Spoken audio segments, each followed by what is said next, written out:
ಆತ್ಮೀಯ ವಿದ್ಯಾರ್ಥಿಗಳೇ, ಇಂದು ನಾವು 10ನೇ ತರಗತಿಯ ಸಮಾಜ ವಿಜ್ಞಾನದ 3ನೇ ಅಧ್ಯಾಯ ಬ್ರಿಟಿಷ್ ಆಳ್ವಿಕೆಯ ಪರಿಣಾಮಗಳಿಗೆ ಒಂದಿಷ್ಟು ಮಾಹಿತಿಯನ್ನು ನೋಡೋಣ. ನಮ್ಮ ದೇಶದಲ್ಲಿ ಬ್ರಿಟಿಷರ ಆಡಳಿತದಿಂದಾಗಿ ಯಾವ ರೀತಿ ಪರಿಣಾಮ ಬೀರಿದೆ ಆಡಳಿತದ ಮೇಲೆ, ದೇಶದ ಮೇಲೆ ಅನ್ನೋದನ್ನು ಒಂದಿಷ್ಟು ಮಾಹಿತಿಯನ್ನು ಈ ದಿನ ಚರ್ಚಿಸ್ತಾ ಸಾಗೋಣ.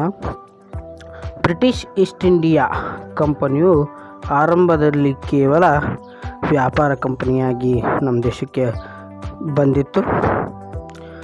ಈ ಕಂಪನಿ ತನ್ನ ವಾಣಿಜ್ಯ ಹಿತಾಸಕ್ತಿಗಳನ್ನು ಮಾತ್ರ ಪೂರೈಸಿಕೊಳ್ಳುವಂತಹ ಒಂದು ಕೆಲಸ ಮಾಡ್ತಿತ್ತು.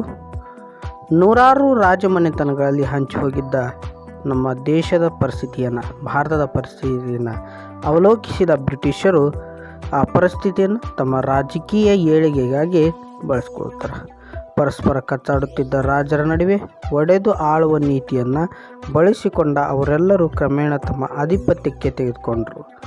ಅಧೀನಕ್ಕೆ ತೆಗೆದುಕೊಳ್ಳುವ ಪ್ರಕ್ರಿಯೆಯಲ್ಲಿ ಸಂಧಾನ ಮತ್ತು ಯುದ್ಧಗಳ ಮಾರ್ಗಗಳನ್ನು ಏನು ಮಾಡ್ಕೋತಾರೆ, ಸಮರ್ಥವಾಗಿ ಬಳಸ್ಕೊಂಡ್ರು.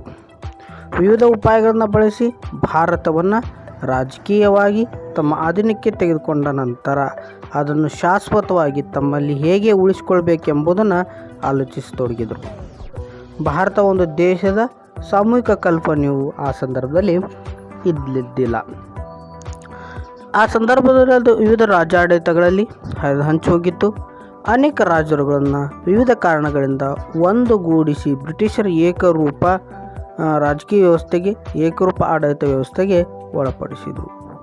ಶಿಕ್ಷಣ ಆಗಿರ್ಬೋದು, ನ್ಯಾಯಾಂಗ ವ್ಯವಸ್ಥೆ ಆಗಿರ್ಬೋದು, ಭೂ ಕಂದಾಯ, ವ್ಯಾಪಾರ, ಕೃಷಿ ಮುಂತಾದ ಕ್ಷೇತ್ರಗಳಲ್ಲಿ ಹೊಸ ಆಡಳಿತಾತ್ಮಕ ವ್ಯವಸ್ಥೆಯನ್ನು ಬ್ರಿಟಿಷರು ಜಾರಿಗೊಳಿಸುವ ಮೂಲಕ ಅವರು ಕಟ್ಟಿದ ರಾಜ್ಯ ವ್ಯವಸ್ಥೆಗೆ ಏಕರೂಪವನ್ನು ನೀಡುವಲ್ಲಿ ತುಂಬ ಸಫಲರಾದರು. ಈ ಬಗೆಯ ಆಡಳಿತವನ್ನು ರೂಪಿಸುವಾಗ ತಮ್ಮ ಆರ್ಥಿಕ ಹಿತಾಸಕ್ತಿಯ ಸಂರಕ್ಷಿಸಿಕೊಳ್ಳುವುದನ್ನು ಮರಲಿಲ್ಲ. ಈ ನಿಟ್ಟಿನಲ್ಲಿ ಕಂಪನಿಯು ಆಡಳಿತ ಕ್ಷೇತ್ರದಲ್ಲಿ ವಿವಿಧ ಪ್ರಯೋಗಗಳನ್ನು ಜಾರಿಗೊಳಿಸಿತು. ಆಡಳಿತ ಮತ್ತು ನ್ಯಾಯಾಂಗ ವ್ಯವಸ್ಥೆ, ನಾಗರಿಕ ಸೇವೆಗಳು. ಲಾರ್ಡ್ ಕಾರ್ನ್ವಾಲಿಸನು ನಾಗರಿಕ ಸೇವಾ ವ್ಯವಸ್ಥೆಯನ್ನು ಜಾರಿಗೆ ತಂದನು. ಈಸ್ಟ್ ಇಂಡಿಯಾ ಕಂಪನಿಯು ವ್ಯಾಪಾರ ನಡೆಸುವ ಸಲುವಾಗಿ ನೌಕರರನ್ನು ನೇಮಕ ಮಾಡಿಕೊಳ್ಳುವ ಪದ್ಧತಿಯನ್ನು ಮೊದಲಿಂದಲೂ ಪಾಲಿಸಿಕೊಂಡು ಬಂದಿತ್ತು. ಕಂಪನಿಯು ಈ ನೌಕರರಿಗೆ ಖಾಸಗಿಯಾಗಿ ವ್ಯಾಪಾರ ಮಾಡಿಕೊಳ್ಳಲು ಅನುಮತಿಯನ್ನು ನೀಡಿತು. ಅವಕಾಶವನ್ನು ಬಳಸಿಕೊಂಡಂತಹ ನೌಕರರು ನೈತಿಕ ಮಾರ್ಗದಲ್ಲಿ ಅನೈತಿಕ ಮಾರ್ಗಗಳಲ್ಲಿ ಹಣ ಸಂಪಾದಿಸಿ ಕಡುಬಷ್ಟರಾದರು. ಇದನ್ನು ತಡೆಯುವ ಸಲುವಾಗಿ 1773ರಲ್ಲಿ ಇಂಗ್ಲೆಂಡ್ನ ಸರ್ಕಾರವು ರೆಗ್ಯುಲೇಟಿಂಗ್ ಕಾಯ್ದೆಯನ್ನು ಭಾರತದಲ್ಲಿ ಜಾರಿಗೊಳಿಸಲಾಯಿತು. ಈ ಕಾಯ್ದೆ ಹೆಸರು ಸೂಚಿಸುವಂತೆ ಅದರ ಉದ್ದೇಶ ನಿಯಂತ್ರಣ ಹೇರುವುದು. 1800ರಲ್ಲಿ ನಾಗರಿಕ ಸೇವೆಯನ್ನು ಸೇರಬಯಸುವವರಿಗೆ ಶಿಕ್ಷಣವನ್ನು ನೀಡಲು ಕಲ್ಕತ್ತಾದಲ್ಲಿ ಫೋರ್ಟ್ ವಿಲಿಯಂ ಕಾಲೇಜನ್ನು ಸ್ಥಾಪಿಸಿದರು. ಆದರೆ ಈಸ್ಟ್ ಇಂಡಿಯಾ ಕಂಪನಿಯ ನಿರ್ದೇಶಕರು ಇದಕ್ಕೆ ಬೆಂಬಲ ನೀಡಲಿಲ್ಲ. ಇದರ ಪರಿಣಾಮವೆಂದರೆ 1853ರವರೆಗೆ ನಾಗರಿಕ ಸೇವೆಯ ಎಲ್ಲ ನೇಮಕಾತಿಗಳನ್ನು ಈಸ್ಟ್ ಇಂಡಿಯಾ ಕಂಪನಿಯ ನಿರ್ದೇಶಕರೇ ಮಾಡಿದರು. 1853ರ ನಂತರ ನಾಗರಿಕ ಸೇವೆಗೆ ಮಾಡುವ ಎಲ್ಲ ನೇಮಕಾತಿಗಳು ಸ್ಪರ್ಧಾತ್ಮಕ ಪರೀಕ್ಷೆಗಳ ಮೂಲಕವೇ ಆಗಬೇಕೆಂದು ತೀರ್ಮಾನಿಸಲಾಯಿತು. ಇದರಿಂದ ಭಾರತೀಯರಿಗೆ ಹೆಚ್ಚೇನು ಪ್ರಯೋಜನವಾಗಲಿಲ್ಲ. ಜೊತೆಗೆ ಬ್ರಿಟಿಷರು ಭಾರತೀಯ ಸಾಮರ್ಥ್ಯವನ್ನು ಅನುಮಾನಿಸಿ ನೋಡಿದರು. ಕಾರ್ನ್ವಾಲಿಸನು ಹಿಂದೂಸ್ತಾನದಲ್ಲಿ ಪ್ರತಿಯೊಬ್ಬ ಮೂಲ ನಿವಾಸಿಯೂ ಭ್ರಷ್ಟ ಎಂದು ಪ್ರತಿಪಾದಿಸ್ತಾನೆ. ಇದರಿಂದಾಗಿ ಕೆಳದರ್ಜೆಯ ಉದ್ಯೋಗಗಳನ್ನು ಮಾತ್ರ ಭಾರತೀಯರಿಗೆ ನೀಡಲಾಯಿತು. ನ್ಯಾಯಾಂಗ ವ್ಯವಸ್ಥೆ. ಮೊಘಲರಿಂದ ಬ್ರಿಟಿಷರಿಗೆ ಹಂತ ಹಂತವಾಗಿ ಅಧಿಕಾರ ಹಸ್ತಾಂತರ ಸಂಕ್ರಮಣ ಕಾಲದಲ್ಲಿ ಹೊಸ ನ್ಯಾಯಾಂಗ ವ್ಯವಸ್ಥೆಯು ಭಾರತದಲ್ಲಿ ಬೇರು ಬಿಡಲು ಆರಂಭವಾಯಿತು. 1764ರ ಬಕ್ಸಾರ್ ಕದನದ ನಂತರ ಮೊಘಲ್ ಚಕ್ರವರ್ತಿ ಶಾ ಆಲಮನು ದಿವಾನಿ ಹಕ್ಕೆಂಬ ಕಂದಾಯ ವಸೂಲಾತಿ ಹಕ್ಕನ್ನು ಬ್ರಿಟಿಷರಿಗೆ ನೀಡಿದನು. ಇನ್ನು ಬಂಗಾಳದ ಪ್ರಾಂತ್ಯದಲ್ಲಿ ಆಡಳಿತ ಜಾರಿಗೆ ಬಂದಿತು. ಇದನ್ನು ಸರ್ಕಾರ ಎಂತೇವೆ. ಇದರ ಪ್ರಕಾರ ಕಂದಾಯ ವಸೂಲಾತಿ, ನಾಗರಿಕ ಮತ್ತು ಅಪರಾಧ ನ್ಯಾಯ ನಿರ್ಣಯ ವ್ಯವಸ್ಥೆಯನ್ನು ಭಾರತೀಯ ಅಧಿಕಾರಿಗಳಿಗೆ ನೀಡಲಾಯಿತು. ವಸೂಲಾದ ಕಂದಾಯದ ನಿರ್ವಹಣಾ ಆಡಳಿತವನ್ನು ಬ್ರಿಟಿಷರು ತಮ್ಮ ಬಳಿಯೇ ಇಟ್ಟುಕೊಂಡರು. ಕ್ರಮೇಣ ಬ್ರಿಟಿಷರು ಹೆಚ್ಚು ಕೇಂದ್ರೀಕೃತ ನ್ಯಾಯಾಂಗ ಪದ್ಧತಿಯನ್ನು ಜಾರಿಗೆ ತರಬೇಕೆಂದು ನಿರ್ಧರಿಸಿದರು. ಈ ಹೆಜ್ಜೆಯಿಂದ ಬ್ರಿಟಿಷರು ಮೊಘಲರ ಅಧಿಕಾರವನ್ನು ಹಿಂದಕ್ಕೆ ಸರಿಸಿ ತಾವೇ ಸಾರ್ವಭೌಮರಾಗತೊಡಗಿದರು. ಇದನ್ನು ಹೊಸ ನ್ಯಾಯಾಂಗ ವ್ಯವಸ್ಥೆಯನ್ನು ಜಾರಿಗೆ ತರುವುದರ ಮೂಲಕ ಸಾಧಿಸಿದರು. 1772ರಲ್ಲಿ ಗವರ್ನರ್ ಆಗಿ ಅಧಿಕಾರಕ್ಕೆ ವಹಿಸಿಕೊಂಡಂತಹ ವಾರನ್ ಹೇಸ್ಟಿಂಗ್ಸ್ ಜಾರಿಗೆ ತಂದ ಹೊಸ ಯೋಜನೆಯ ಪ್ರಕಾರ ಪ್ರತಿ ಜಿಲ್ಲೆಯು 2 ಬಗೆಯ ನ್ಯಾಯಾಲಯಗಳನ್ನು ಹೊಂದಿರಬೇಕಾಗಿತ್ತು. ಅವುಗಳೆಂದರೆ ದಿವಾನಿ ಅದಾಲತ್ ಎಂಬ ನಾಗರಿಕ ನ್ಯಾಯಾಲಯಗಳು, ಫೌಜ್ದಾರಿ ಅದಾಲತ್ ಎಂಬ ಅಪರಾಧ ನ್ಯಾಯಾಲಯಗಳು. ಇಲ್ಲಿ ನಾಗರಿಕರಿಗೆ ನ್ಯಾಯದಾನದ ಸಂದರ್ಭದಲ್ಲಿ ಹಿಂದೂಗಳಿಗೆ ಹಿಂದೂ ಶಾಸ್ತ್ರ ಗ್ರಂಥಗಳ ಪ್ರಕಾರ ಮತ್ತು ಮುಸ್ಲಿಮರಿಗೆ ಶರಿಯತ್ ಕಾನೂನುಗಳ ಪ್ರಕಾರ ನ್ಯಾಯದಾನ ನೀಡಲಾಗಿತ್ತು. ಅಪರಾಧ ಪ್ರಕರಣಗಳಿಗೆ ಬಂದಾಗ ಎಲ್ಲರಿಗೂ ಇಸ್ಲಾಂ ಕಾನೂನುಗಳ ಅನುಸಾರ ವಿಚಾರಣೆ ನಡೆಸಲಾಗ್ತಿತ್ತು. ಕ್ರಮೇಣ ಬ್ರಿಟಿಷ್ ಕಾನೂನುಗಳು ಜಾರಿಗೊಳಿಸಲು ಮೂಲಕ ಅಪರಾಧ ಕಾನೂನು ಬದಲಾವಣೆ ತರಲಾಯಿತು. ನಾಗರಿಕ ನ್ಯಾಯಾಲಯಗಳು ಯುರೋಪಿನ ಬ್ರಿಟಿಷ್ ಕಾನೂನುಗಳನ್ನು ಜಾರಿಗೊಳ್ಳಲು ಬದಲಾವಣೆ ತರಲಾಯಿತು. ನಾಗರಿಕ ನ್ಯಾಯಾಲಯಗಳು ಯುರೋಪಿನ ಜಿಲ್ಲಾಧಿಕಾರಿಗಳ ಅಧ್ಯಕ್ಷತೆಯಲ್ಲಿ ಕಾರ್ಯನಿರ್ವಹಿಸುತ್ತಿದ್ದವು. ಅಪರಾಧ ನ್ಯಾಯಾಲಯ ಕಾಜಿಗಳ ಅಧೀನದಲ್ಲಿದ್ದರೂ ಯುರೋಪಿನ ಮೇಲ್ವಿಚಾರಣೆಯಲ್ಲಿ ಕಾರ್ಯನಿರ್ವಹಿಸಬೇಕಾಗಿತ್ತು. ಪೊಲೀಸ್ ವ್ಯವಸ್ಥೆ ಆಂತರಿಕ ಶಾಂತಿ ಸುವ್ಯವಸ್ಥೆಯನ್ನು ಕಾಪಾಡುವ ಜವಾಬ್ದಾರಿಯನ್ನು ಹೊತ್ತಿರುವ ವರ್ಗವೇ ಪೊಲೀಸರಾಗಿದ್ದರು. ಲಾರ್ಡ್ ಕಾರ್ನ್ವಾಲಿಸ್ ಪ್ರಥಮ ವ್ಯವಸ್ಥಿತ ಪೊಲೀಸ್ ವಿಭಾಗವನ್ನು ಅಸ್ತಿತ್ವಕ್ಕೆ ತಂದನು. ಇವನು ಸೂಪರಿಂಟೆಂಡೆಂಟ್ ಆಫ್ ಪೊಲೀಸ್ SP ಎನ್ನುವ ಹೊಸ ಹುದ್ದೆಯನ್ನು ಸ್ಥಾಪಿಸಿದ. 1793ರಲ್ಲಿ ಪ್ರತಿ ಜಿಲ್ಲೆಯನ್ನು ಠಾಣೆಗಳನ್ನಾಗಿ ವಿಭಜಿಸಿ ಪ್ರತಿ ಠಾಣೆಯನ್ನು ಕೋತ್ವಾಲ ಅಧೀನದಲ್ಲೂ ಹಳ್ಳಿಗಳನ್ನು ಚೌಕಿದಾರರ ಅಧೀನದಲ್ಲೂ ಇರುವಂತೆ ಮಾಡಿದನು. ಕೋತ್ವಾಲರು ಹಳ್ಳಿಗಳ ಮಟ್ಟದಲ್ಲಿ ಕಳ್ಳತನ, ಅಪರಾಧಗಳು, ದರೋಡೆಗಳ ನಿಯಂತ್ರಣದ ಜವಾಬ್ದಾರಿ ಹೊತ್ತಿದ್ದರು. 1770ರ ದಶಕದಲ್ಲಿ ಭೀಕರ ಕ್ಷಾಮ ಭೀತಿಯಿಂದ ಕಾನೂನು ಸುವ್ಯವಸ್ಥೆ ಸಮಸ್ಯೆ ವಿಷಮಗೊಳ್ಳತೊಡಗಿತು. ಇದರ ಪರಿಣಾಮವಾಗಿ ಇಡೀ ಪೊಲೀಸ್ ವ್ಯವಸ್ಥೆಯನ್ನು ಬ್ರಿಟಿಷ್ ಅಧಿಕಾರಿಗಳು ಅಧೀನಕ್ಕೆ ಒಳಪಡಿಸಿದರು. 1781ರಲ್ಲಿ ಬ್ರಿಟಿಷ್ ಮ್ಯಾಜಿಸ್ಟ್ರೇಟ್ಗಳನ್ನು ನೇಮಕ ಮಾಡುವ ಪದ್ಧತಿ ಜಾರಿಗೊಂಡಿತು. ಪೊಲೀಸ್ ಅಧಿಕಾರಿಗಳು ಮ್ಯಾಜಿಸ್ಟ್ರೇಟ್ಗಳ ಅಧೀನಕ್ಕೊಳಪಟ್ಟರೂ ಪೊಲೀಸ್ ವ್ಯವಸ್ಥೆ ನಿರಂತರವಾಗಿ ಬದಲಾವಣೆಗೆ ಒಳಗಾಯಿತು. 1861ರಲ್ಲಿ ಪೊಲೀಸ್ ಕಾಯ್ದೆಯನ್ನು ಜಾರಿಗೊಳಿಸಲಾಯಿತು. ಈ ಕಾಯ್ದೆಗೆ ಕಾನೂನು ಮತ್ತು ಸುವ್ಯವಸ್ಥೆ ಆಡಳಿತ ಮುಖ್ಯ ಅಡಿಪಾಯವಾಯಿತು. ಆದರೆ ಅಧಿಕಾರಿಗಳ ನೇಮಕಾತಿಯಲ್ಲಿ ಭಾರತೀಯರಿಗೆ ಅವಕಾಶವಿರಲಿಲ್ಲ. 1902ರ ಪೊಲೀಸ್ ಕಮಿಷನ್ ಕಾಯ್ದೆಯು ವಿದ್ಯಾರ್ಹತೆ ಪಡೆದವರನ್ನು ಅಧಿಕಾರ ಹುದ್ದೆಗೆ ನೇಮಿಸುವ ಅವಕಾಶ ಕಲ್ಪಿಸಿತು. ಇಷ್ಟಾದರೂ ಭಾರತೀಯರ ಬಗ್ಗೆ ಇದ್ದ ತಾರತಮ್ಯ ಕಡಿಮೆಯಾಗಲಿಲ್ಲ. ಸೈನ್ಯ ವ್ಯವಸ್ಥೆ ಬ್ರಿಟಿಷ್ ಕಾಲದ ಆಡಳಿತ ವ್ಯವಸ್ಥೆಯಲ್ಲಿ ಸೈನ್ಯವು ಆಧಾರ ಸ್ತಂಭವಾಗಿತ್ತು. ಭಾರತೀಯರನ್ನೇ ಸೈನ್ಯದಲ್ಲಿ ಸೇರಿಕೊಂಡರು. ಅವರ ನೆರವಿನಿಂದಲೇ ಬ್ರಿಟಿಷರು ಭಾರತವನ್ನು ತಮ್ಮ ಅಧೀನಕ್ಕೆ ತೆಗೆದುಕೊಂಡರು. ಸೈನ್ಯದ ಶಕ್ತಿಯನ್ನು ಬಳಸಿಕೊಂಡು ಭಾರತದ ಒಳಗಡೆ ತಮ್ಮ ವಿರೋಧ ಶಕ್ತಿಗಳಿಂದ ಮತ್ತು ವಿದೇಶಿ ಶಕ್ತಿಗಳಿಂದ ತಮ್ಮ ಸಾಮ್ರಾಜ್ಯವನ್ನು ರಕ್ಷಿಸಿಕೊಂಡರು. ಅಧಿಕಾರಿಗಳು ಬ್ರಿಟಿಷರೇ ಆಗಿದ್ದರೂ ಭಾರತೀಯರಿಗೆ ಲಭಿಸುತ್ತಿದ್ದ ಅತ್ಯುನ್ನತ ಹುದ್ದೆ ಎಂದರೆ ಸುಬೇದಾರ್ ಸ್ಥಾನ. ಬಹುತೇಕ ಭಾರತೀಯ ಸೈನಿಕರು ಕೂಲಿ ಸೈನಿಕರಾಗಿದ್ದರು. 1857ರ ಘಟನೆ ನಂತರ ಪೀಲ್ ಎಂಬುವರ ನೇತೃತ್ವದಲ್ಲಿ ಸಮಿತಿಯನ್ನು ರಚಿಸಿ ಶಿಫಾರಸುಗಳನ್ನು ಬ್ರಿಟಿಷ್ ಸರ್ಕಾರ ಪಡೆಯಿತು. ಈ ಶಿಫಾರಸುಗಳ ಆಧಾರದ ಮೇಲೆ ಸೈನಿಕ ವ್ಯವಸ್ಥೆಯನ್ನು ವ್ಯವಸ್ಥೆಗೊಳಿಸಲಾಯಿತು. ಭೂ ಕಂದಾಯ ನೀತಿಗಳು ಬ್ರಿಟಿಷರು ಬಂಗಾಳ ಪ್ರಾಂತ್ಯವನ್ನು ತಮ್ಮ ಕೇಂದ್ರಾಡಳಿತವಾಗಿಟ್ಟುಕೊಂಡರು. ಈಸ್ಟ್ ಇಂಡಿಯಾ ಕಂಪನಿಯು ಬ್ರಿಟಿಷ್ ಸರ್ಕಾರಕ್ಕೆ ವಾರ್ಷಿಕವಾಗಿ 4 ಲಕ್ಷ ಪೌಂಡ್ಗಳನ್ನು ಪಾವತಿಸಬೇಕಾಗಿತ್ತು. ಈ ಹಿನ್ನೆಲೆಯಲ್ಲಿ ಕಂಪನಿಯು ತನ್ನ ಆರ್ಥಿಕ ಹಿತಾಸಕ್ತಿಗಳನ್ನು ಸುಸ್ಥಿರಗೊಳಿಸಬೇಕಾಯಿತು. ಇದರಿಂದಾಗಿ ಹೊಸ ಬಗೆಯ ಕಂದಾಯ ನೀತಿಯನ್ನು ಜಾರಿಗೊಳಿಸಲಾಯಿತು. ಕಾಯಂ ಜಮೀನ್ದಾರಿ ಪದ್ಧತಿ ವಾರ್ಷಿಕವಾಗಿ ನಿರ್ದಿಷ್ಟ ಕಂದಾಯ ಹಣವನ್ನು ಪಡೆಯಲು ಲಾರ್ಡ್ ಕಾರ್ನ್ವಾಲಿಸನು 1793ರಲ್ಲಿ ಬಂಗಾಳ ಮತ್ತು ಬಿಹಾರ ಪ್ರಾಂತ್ಯಗಳಲ್ಲಿ ಹೊಸ ಕಂದಾಯ ವ್ಯವಸ್ಥೆಯನ್ನು ಜಾರಿಗೊಳಿಸ್ತಾನೆ. ಇದನ್ನು ಕಾಯಂ ಜಮೀನ್ದಾರಿ ಪದ್ಧತಿ ಎಂದು ಕರೆಯಲಾಗ್ತದೆ.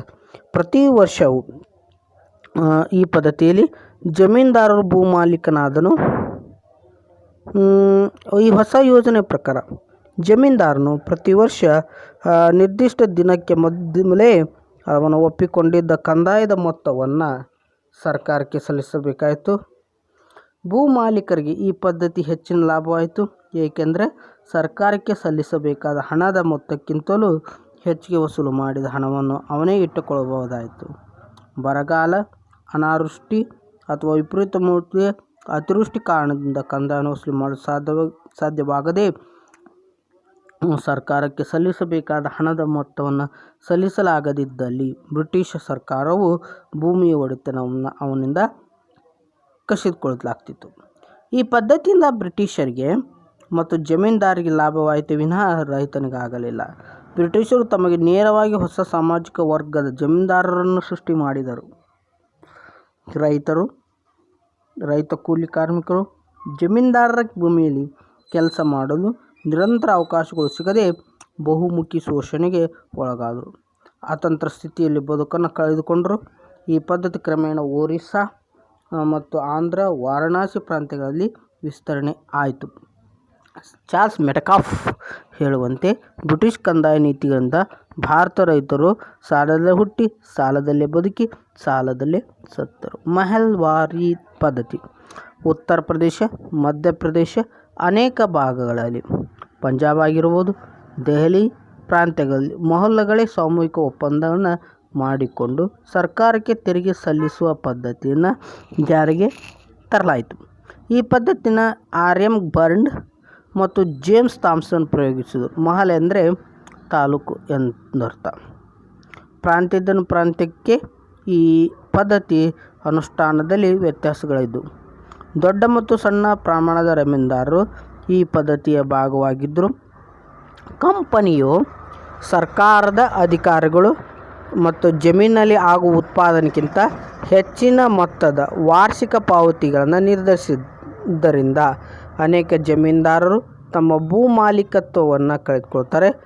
ಅವರನ್ನೇ ನೆಚ್ಚಿ ಬದುಕುತ್ತಿದ್ದ ಸಣ್ಣ ಕೃಷಿಕರು, ಕೃಷಿ ಕೂಲಿಕಾರರು ನಿರ್ಗತಿಕರಾಗ್ತಾರೆ. ರೈತವಾರಿ ಪದ್ಧತಿಯನ್ನು ಮೊದಲ ಒಂದು ಪ್ರಯೋಗವಾಗಿ ಬಾರಾಮಹಲ್ ಪ್ರಾಂತ್ಯದಲ್ಲಿ 1792ರಲ್ಲಿ ಅಲೆಕ್ಸಾಂಡರ್ ರೀಡ್ ಎನ್ನುವವರು ಜಾರಿಗೆ ಗೊಳಿಸಿದರು. ಈ ಪದ್ಧತಿಯನ್ನು ಥಾಮಸ್ ಮನ್ರೋ ಮದ್ರಾಸ್ ಮತ್ತು ಮೈಸೂರು ಪ್ರಾಂತ್ಯಗಳಲ್ಲಿ 1801ರಲ್ಲಿ ಜಾರಿಗೊಳಿಸಿದರು. ಈ ಕಾಲಘಟ್ಟದಲ್ಲೇ ಈ ಪ್ರಾಂತ್ಯಗಳ ಬಹುತೇಕ ಭಾಗಗಳು ಕಂಪನಿ ಆಡಳಿತಕ್ಕೆ ಒಳಪಟ್ಟಿದ್ದು ಮುಖ್ಯ ಕಾರಣವಾಗಿತ್ತು. ಈ ಪದ್ಧತಿಯ ಪ್ರಕಾರ ಸರ್ಕಾರ ಮತ್ತು ರೈತರ ನಡುವೆ ನೇರ ಸಂಪರ್ಕವನ್ನು ಕಲ್ಪಿಸಲಾಯಿತು. ಭೂಮಿ ಉಳುಮೆ ಮಾಡುತ್ತಿದ್ದವನನ್ನು ಅದರ ಮಾಲೀಕನೆಂದು ಸರ್ಕಾರ ಮಾನ್ಯ ಮಾಡಿತು. ಅವನೇ ನೇರವಾಗಿ ತಾನು ಕೃಷಿ ಭೂಮಿಯಲ್ಲಿ ಪಡೆದ ಉತ್ಪನ್ನದ 50% ಭಾಗವನ್ನು ಕಂದಾಯದ ರೂಪದಲ್ಲಿ ಸರ್ಕಾರಕ್ಕೆ ಸಲ್ಲಿಸಬೇಕಾಗಿತ್ತು. ಕಂದಾಯವನ್ನು 30 ವರ್ಷಗಳ ಅವಧಿಗೆ ಎಂದು ನಿರ್ಧರಿಸಲಾಯಿತು. ನಂತರ ಅದನ್ನು ಪರಾಮರ್ಶೆಗೂ ಒಳಪಡಿಸಲಾಯಿತು. ಸಣ್ಣ ರೈತರಿಗೆ ತಮ್ಮ ಅಧೀನದಲ್ಲಿದ್ದ ಭೂಮಿಯ ಮೇಲಿನ ಹಕ್ಕನ್ನು ನೀಡಿತ್ತಾದರೂ ಭೂ ಕಂದಾಯವನ್ನು ಈ ಪದ್ಧತಿ ಹೆಚ್ಚಿನ ವಾರ್ಷಿಕ ಮೊತ್ತಕ್ಕೆ ನಿಗದಿಪಡಿಸಿದ್ದರಿಂದ ರೈತರು ಸಂಕಷ್ಟಕ್ಕೆ ಒಳಗಾದರು. ಈ ಕಂದಾಯ ವಸೂಲಿ ಮಾಡುವ ಅಧಿಕಾರಿಗಳು ನಿರ್ದಾಕ್ಷಿಣ್ಯವಾಗಿ ಕ್ರಮ ಜರುಗಿಸುತ್ತಿದ್ದರು. ನೆಕ್ಸ್ಟ್, ಬೆಳೆಗಳು ಸರಿಯಾಗಿ ಫಸಲು ನೀಡದ ಸಂದರ್ಭದಲ್ಲಿ ರೈತರು ಹಣದ ದೇವಿಗಾರರಿಂದ ಮನಿಲ್ಯಾಂಡ್ ಸಾಲ ತೆಗೆದುಕೊಂಡು ಸಾಲ ಮರುಪಾವತಿಸಲಾಗದೆ ಅವರಿಗಿದ್ದ ಸಣ್ಣ ಪುಟ್ಟ ಜಮೀನುಗಳನ್ನು ಮಾರಾಟ ಮಾಡವಾಯಿತು. ರೈತರ ಒಳಿತಿಗಾಗಿ ರೈತವಾರಿ ಪದ್ಧತಿಯನ್ನು ಜಾರಿಗೊಳಿಸಲಾಯಿತು ಎಂದು ಬ್ರಿಟಿಷ್ ಸರ್ಕಾರ ಹೇಳಿತ್ತಾದರೂ ಗರಿಷ್ಠ ಪ್ರಮಾಣದ ರೈತರು ಸಾಲದ ಸಿಲುಕಿಕೊಂಡಿದ್ದರು. ಈ ಪದ್ಧತಿಯಿಂದಲೇ ಎನ್ನುವುದು ವಿಪರ್ಯಾಸ. ಬ್ರಿಟಿಷ್ ಕಂದಾಯ ನೀತಿಯ ಪರಿಣಾಮಗಳು. ನಿಜವಾದ ರೈತರನ್ನು ಶೋಷಿಸುವ ಹೊಸ ಸಾಮಾಜಿಕ ವರ್ಗದ ಜಮೀನ್ದಾರಿ ಸಮುದಾಯ ಸೃಷ್ಟಿಯಾಯಿತು. ಜಮೀನ್ದಾರರು ಶೋಷಣೆಗೆ ಒಳಗಾದಾಗ ರೈತರು ವಿವಿಧ ಬಗೆಯ ಸಂಕಷ್ಟಗಳಿಗೆ ಒಳಗಾದರು, ಕ್ರಮೇಣ ನಿರ್ಗತಿಕರಾದರು. ಭೂಮಿ ಮಾರಾಟದ ವಸ್ತುವಾಯಿತು. ಇದನ್ನು ಪರಭಾಯಿ ಮೋರ್ಟೇಜ್ ಅಂತ ಮಾಡಿ ಹಣವನ್ನು ಸಾಲವಾಗಿ ಪಡೆಯಬಹುದಾಗಿತ್ತು. ಅನೇಕ ಜಮೀನ್ದಾರರು ಕೂಡ ಕಂದಾಯವನ್ನು ಸಲ್ಲಿಸುವ ಸಲುವಾಗಿ ತಮ್ಮ ಜಮೀನನ್ನು ಪರಭಾರೆ ಮಾಡಿದರು. ಕೃಷಿ ಕ್ಷೇತ್ರ ವಾಣಿಜ್ಯಗೊಂಡು ಇಂಗ್ಲೆಂಡಿನಲ್ಲಾದ ಕೈಗಾರಿಕೆಗಳಿಂದ ಅಲ್ಲಿನ ಕೈಗಾರಿಕೆಗಳಿಗೆ ಬೇಡಿದ ಕಚ್ಚಾ ವಸ್ತುಗಳನ್ನೇ ಬೆಳೆಯಬೇಕಾಯಿತು. ಹಣದ ಲೇವಾದೇವಿದಾರರು ಬಲಿಷ್ಠರಾಗಿದ್ದವು. ಇನ್ನು ಇಲ್ಲಿವರೆಗೂ ಆರ್ಥಿಕವಾಗಿ ನೋಡಿದ್ವಿ, ವ್ಯವಸಾಯ ನೋಡಿದ್ವಿ, ರೈತರ ಬಗ್ಗೆ ನೋಡಿದ್ರಿ. ಇನ್ನು ಆಧುನಿಕ ಶಿಕ್ಷಣದ ಆರಂಭ. ಭಾರತೀಯರ ಸಾಂಪ್ರದಾಯಿಕ ಶಿಕ್ಷಣವು ನಿರಂತರವಾಗಿ ಚಾಲ್ತಿಯಲ್ಲಿತ್ತು. ಮಧ್ಯಕಾಲೀನ ಸಂದರ್ಭದಲ್ಲಿ ಮುಸ್ಲಿಂ ರಾಜ್ಯ ವ್ಯವಸ್ಥೆ ನೆಲೆಗೊಂಡ ನಂತರ ಶಿಕ್ಷಣವನ್ನು ನೀಡುವುದರಲ್ಲಿ ಪಾರಂಪರಿಕ ವಿಧಾನದ ಜೊತೆಗೆ ಕೆಲವು ಬದಲಾವಣೆಗಳು ಉಂಟಾದವು. ಮುಂದೆ ಈ ಕ್ರಮದಲ್ಲಿ ಬದಲಾವಣೆ ಉಂಟಾದದ್ದು 18ನೇ ಶತಮಾನದ ಹೊಸ ಬ್ರಿಟಿಷ್ ಆಡಳಿತದ ಕಾಲಘಟ್ಟದಲ್ಲಿ. ಭಾರತದಲ್ಲಿದ್ದ ಐರೋಪ್ಯ ಮತ್ತು ಆಂಗ್ಲೋ ಇಂಡಿಯನ್ ಸಮುದಾಯಗಳ ಮಕ್ಕಳಿಗೆ ಹೊಸ ಶಾಲೆಗಳು ಪ್ರಾರಂಭವಾದವು. ಆದರೆ ಈ ಶಿಕ್ಷಣ ಕ್ರಮ ವಿಸ್ತರಣೆ ಆಗದಿದ್ದುದರಿಂದ ಸ್ಥಳೀಯ ಮಕ್ಕಳಿಗೆ ಯಾವುದೇ ಪ್ರಯೋಜನವಾಗಲಿಲ್ಲ. ಆಧುನಿಕ ಶಿಕ್ಷಣ ಪ್ರಸಾರಕ್ಕೆ ಉತ್ತೇಜನ ಕೊಟ್ಟ ಮೊದಲ ಬ್ರಿಟಿಷ್ ಅಧಿಕಾರಿ ಎಂದರೆ ವಾರನ್ ಹೇಸ್ಟಿಂಗ್ಸ್. 1781ರಲ್ಲಿ ಅವನು ಕೋಲ್ಕತ್ತಾ ಮದ್ರಾಸನ್ನು ಪ್ರಾರಂಭಿಸ್ತಾನೆ. ಜೊನಾಥನ್ ಡಂಕನ್ ಎಂಬ ಮತ್ತೊಬ್ಬ ಬ್ರಿಟಿಷ್ ವ್ಯಕ್ತಿಯು 1792ರಲ್ಲಿ ಬನಾರಸದಲ್ಲಿ ಸಂಸ್ಕೃತ ಕಾಲೇಜನ್ನು ಪ್ರಾರಂಭಿಸಿದ. ಆದರೆ ಬ್ರಿಟಿಷ್ ಶಿಕ್ಷಣ ವ್ಯಾಪಕ ವಿಸ್ತರಣೆಗೆ ಮೊದಲು ಒತ್ತು ಕೊಟ್ಟವನು ಚಾರ್ಲ್ಸ್ ಗ್ರ್ಯಾಂಟ್. 1888ರಲ್ಲಿ ವಿಲಿಯಂ ಬೆಂಟಿಕನು ಗವರ್ನರ್ ಜನರಲ್ ಆಗಿ ನೇಮಕಗೊಂಡ ನಂತರ ಬ್ರಿಟಿಷ್ ಶಿಕ್ಷಣದ ವಿಸ್ತರಣೆಗೆ ಮತ್ತಷ್ಟು ವಿಶೇಷ ಪ್ರೋತ್ಸಾಹ ದೊರೆಯಿತು. ಗವರ್ನರ್ ಜನರಲ್ ಕಾರ್ಯಾಂಗ ಸಭೆಗೆ ಮೆಕಾಲೆಯನ್ನು ಕಾನೂನು ಸದಸ್ಯನಾಗಿಯೂ ಬೆಂಟಿಕನು ನೇಮಕ ಮಾಡಿದನು. ಸಾರ್ವಜನಿಕ ಶಿಕ್ಷಣಕ್ಕೆ ಸಂಬಂಧಿಸಿದಂತೆ ನೇಮಕವಾದ ಸಮಿತಿಗೂ ಅಧ್ಯಕ್ಷನಾಗಿ ನೇಮಕ ಮಾಡಲಾಯಿತು. 1835ರಲ್ಲಿ ಇಂಗ್ಲಿಷ್ ಶಿಕ್ಷಣಕ್ಕೆ ಸಂಬಂಧಿಸಿದಂತೆ ಮೆಕಾಲೆಯು ಕೊಟ್ಟ ವರದಿ ಆಧುನಿಕ ಭಾರತದ ಶಿಕ್ಷಣ ವ್ಯವಸ್ಥೆಯ ತಳಹದಿ ಆಯಿತು. ಅವನ ಯೋಜನೆಯ ಪ್ರಮುಖ ಅಂಶವೆಂದರೆ ರಕ್ತ ಮತ್ತು ಮಾಂಸಗಳಲ್ಲಿ ಭಾರತೀಯರಾಗಿಯೂ ಅಭಿರುಚಿ, ಅಭಿಪ್ರಾಯ, ನೀತಿ ಮತ್ತು ಬುದ್ಧಿವಂತಿಕೆಯಲ್ಲಿ ಇಂಗ್ಲಿಷರಾಗುವ ಹೊಸ ಭಾರತೀಯ ವಿದ್ಯಾವಂತ ವರ್ಗವನ್ನು ಸೃಷ್ಟಿ ಮಾಡುವುದು. ಭಾರತ ವಿದ್ಯಾಭ್ಯಾಸದ ಕ್ರಮದಲ್ಲಿ ಇಂಗ್ಲಿಷ್ ಭಾಷೆಯ ಮಾಧ್ಯಮವಾಗಿ ಬಳಕೆಯಾಗುವುದು ಪ್ರಾರಂಭವಾದದ್ದು 1830ರ ದಶಕದ ನಂತರದ ಪ್ರಮುಖ ಬೆಳವಣಿಗೆ ಅಂದರೆ ಸರ್ ಚಾರ್ಲ್ಸ್ ವುಡ್ 1854 ಆಯೋಗದ ಶಿಫಾರಸುಗಳ ಆಧಾರದ ಮೇಲೆ ಅಂದಿನ ಗವರ್ನರ್ ಜನರಲ್ ಆದ ಲಾರ್ಡ್ ಡಾಲ್ಹೌಸಿಯು ಕಲ್ಕತ್ತಾ, ಬಾಂಬೆ ಮತ್ತು ಮದ್ರಾಸ್ಗಳಲ್ಲಿ ನೂತನ ವಿಶ್ವವಿದ್ಯಾಲಯಗಳನ್ನು 1857ರಲ್ಲಿ ಸ್ಥಾಪಿಸಿದನು. ಇಲ್ಲಿಂದ ನಂತರ ಶಿಕ್ಷಣವು ಸಾರ್ವತ್ರೀಕರಣಗೊಂಡಿತು. ಬ್ರಿಟಿಷ್ ಶಿಕ್ಷಣದ ಪರಿಣಾಮ ಭಾರತೀಯರ ಆಧುನಿಕತೆ, ಜಾತ್ಯತೀತತೆ, ಪ್ರಜಾಪ್ರಭುತ್ವ, ವೈಜ್ಞಾನಿಕ ಆಲೋಚನಾ ಕ್ರಮದ ಜೊತೆಗೆ ರಾಷ್ಟ್ರೀಯವಾದ ದೃಷ್ಟಿಕೋನವನ್ನು ಬೆಳೆಸಿಕೊಳ್ಳಲು ಸಾಧ್ಯವಾಯಿತು. ಸ್ಥಳೀಯ ಭಾಷೆಗಳು ಮತ್ತು ಸಾಹಿತ್ಯಗಳ ರಚನೆಗೆ ಪ್ರೋತ್ಸಾಹ ದೊರೆಯಿತು. ಇದರಿಂದ ವಿದ್ಯಾವಂತ ವರ್ಗದ ಆಲೋಚನಾ ಕ್ರಮದಲ್ಲೂ ಏಕತೆ ಸ್ವರೂಪವನ್ನು ಕಾಣುತ್ತೇವೆ. ವೃತ್ತಪತ್ರಿಕೆಗಳ ಹುಟ್ಟಿ ಬೆಳೆಯತೊಡಗಿದವು. ವಿಶೇಷವಾಗಿ 19ನೇ ಶತಮಾನದ ಉತ್ತರಾರ್ಧ ಪತ್ರಿಕೆಗಳಲ್ಲಿ ಸರ್ಕಾರದ ನೀತಿಗಳನ್ನು ವಿಮರ್ಶಿಸುವ ಮೂಲಕ ಭಾರತೀಯರಲ್ಲಿ ಬ್ರಿಟಿಷ್ ಆಡಳಿತದ ಬಗ್ಗೆ ವಿಮರ್ಶಾತ್ಮಕ ಅಭಿಪ್ರಾಯ ಬೆಳೆಯಲು ಸಾಧ್ಯವಾಯಿತು. ಹೊಸ ಸಾಮಾಜಿಕ ಧಾರ್ಮಿಕ ಸುಧಾರಣಾ ಚಳವಳಿಗಳು ಹುಟ್ಟಿಕೊಂಡವು. ಜೇಮ್ಸ್ ಮಿಲ್, ರೂಸೋ, ಮಾಂಟೆಸ್ಕ್ಯೂ ಮುಂತಾದ ಚಿಂತನೆಗಳು ಭಾರತೀಯರ ವಿದ್ಯಾವಂತರ ಆಲೋಚನಾ ಕ್ರಮದಲ್ಲಿ ನಾವೀನ್ಯತೆ ತಂದವು. ಜಗತ್ತಾದ್ಯಂತ ನಡೆಯುತ್ತಿದ್ದ ಸ್ವಾತಂತ್ರ್ಯ ಚಳವಳಿಗಳ ಪ್ರಭಾವ ಭಾರತೀಯರ ಮೇಲೂ ಕೂಡ ಆಯಿತು. ಇನ್ನು ಭಾರತೀಯರು ತಮ್ಮ ಸಮೃದ್ಧ ಸಾಂಸ್ಕೃತಿಕ ಪರಂಪರೆಗಳನ್ನು ಅರಿತುಕೊಳ್ಳಲು ಸಾಧ್ಯವಾಯಿತು. ಹೀಗೆ ಭಾರತದಲ್ಲಿ ಜಾರಿಗೊಂಡ ಪಾಶ್ಚಾತ್ಯ ವಿದ್ಯಾಭ್ಯಾಸ ಕ್ರಮದಿಂದ ಸೃಷ್ಟಿಯಾದ ಅಭಿರುಚಿ ಮತ್ತು ಆಲೋಚನೆಗಳನ್ನು ಭಾರತದಲ್ಲಿ ಹೊಸ ತಲೆಮಾರುಗಳು ಸೃಷ್ಟಿಸ್ತಾ ಹೋಯಿತು. ಇನ್ನು ಸಂವಿಧಾನಾತ್ಮಕ ಬೆಳವಣಿಗೆ. ಭಾರತದಲ್ಲಿ ಬ್ರಿಟಿಷ್ ಆಡಳಿತ ಬೆಳೆದಂತೆ ಸಮಸ್ಯೆಗಳು ಕೂಡ ಬೆಳೆದವು. ಕ್ರಮೇಣ ನಿವಾರಣೆಗಾಗಿ ಆಡಳಿತ ಕ್ಷೇತ್ರದಲ್ಲಿ ಸುಧಾರಣೆ ತರುವ ಅಗತ್ಯತೆ ಇತ್ತು. ಈ ಸುಧಾರಣೆಗಳು ಭಾರತೀಯರ ಬೇಡಿಕೆಗಳಿಗೆ ಸ್ಪಂದಿಸುವಂತಿರಬೇಕಿತ್ತು. ಆಗ ಬ್ರಿಟಿಷರು ಕಾಲಕ್ಕೆ ವಿವಿಧ ನಿಯಮಗಳನ್ನು ಕಾಯ್ದೆಯನ್ನು ರೂಪದಲ್ಲಿ ಜಾರಿಗೆ ತರುವ ಪ್ರಯತ್ನ ನಡೆಸಿದರು. ಈ ರೀತಿಯ ಕಾಯ್ದೆಗಳು ಭಾರತ ಸಂವಿಧಾನಕ ಬೆಳವಣಿಗೆಗೆ ಸಹಕಾರಿಯಾದವು. ಈ ಕಾಯ್ದೆಯನ್ನು ಕೆಲವರು ತಿಳಿಯೋಣ. ಈಸ್ಟ್ ಇಂಡಿಯಾ ಕಂಪನಿಯ ಆಳ್ವಿಕೆಯ ಅವಧಿಯಲ್ಲಿ ಜಾರಿಗೊಂಡ ಕಾಯ್ದೆಗಳು 1773 ರಿಂದ 1853. 1773ರ ರೆಗ್ಯುಲೇಟಿಂಗ್ ಆ್ಯಕ್ಟ್ ಕಾಯ್ದೆ ಅಂತ ಹೇಳ್ತೀವಿ. 1765ರಲ್ಲಿ ಜಾರಿಗೊಂಡ ದಿವಾನಿ ಹಕ್ಕಿನ ನಂತರ ಕಂಪನಿಯ ಅಧಿಕಾರಿಗಳು ಅಪರಿಮಿತ ದುರಾಸೆಗೆ ಒಳಗಾಗಿ ಅಧಿಕಾರವನ್ನು ವೈಯಕ್ತಿಕ ಶ್ರೀಮಂತಿಕೆಯನ್ನು ಹೆಚ್ಚಿಸಿಕೊಳ್ಳಲು ಬಳಸಿಕೊಂಡರು. ಭ್ರಷ್ಟಾಚಾರ ವಿಪರೀತವಾಯಿತು. ಇಂಗ್ಲೆಂಡ್ನ ಶಾಸನಸಭೆ ಸದಸ್ಯರಾದ ಎಡ್ಮಂಡ್ ಬರ್ಕ್ನು ವಾರ್ಷಿಕವಾಗಿ ಈಸ್ಟ್ ಇಂಡಿಯಾ ಕಂಪನಿಯಿಂದ ಬ್ರಿಟಿಷ್ ಸರ್ಕಾರ ಪಡೆಯುವ ತೆರಿಗೆ ಹಣವನ್ನು ಅಪರಾಧ ತೆರಿಗೆ ಎಂದು ತೀಕ್ಷ್ಣವಾಗಿ ಟೀಕಿಸಿದನು.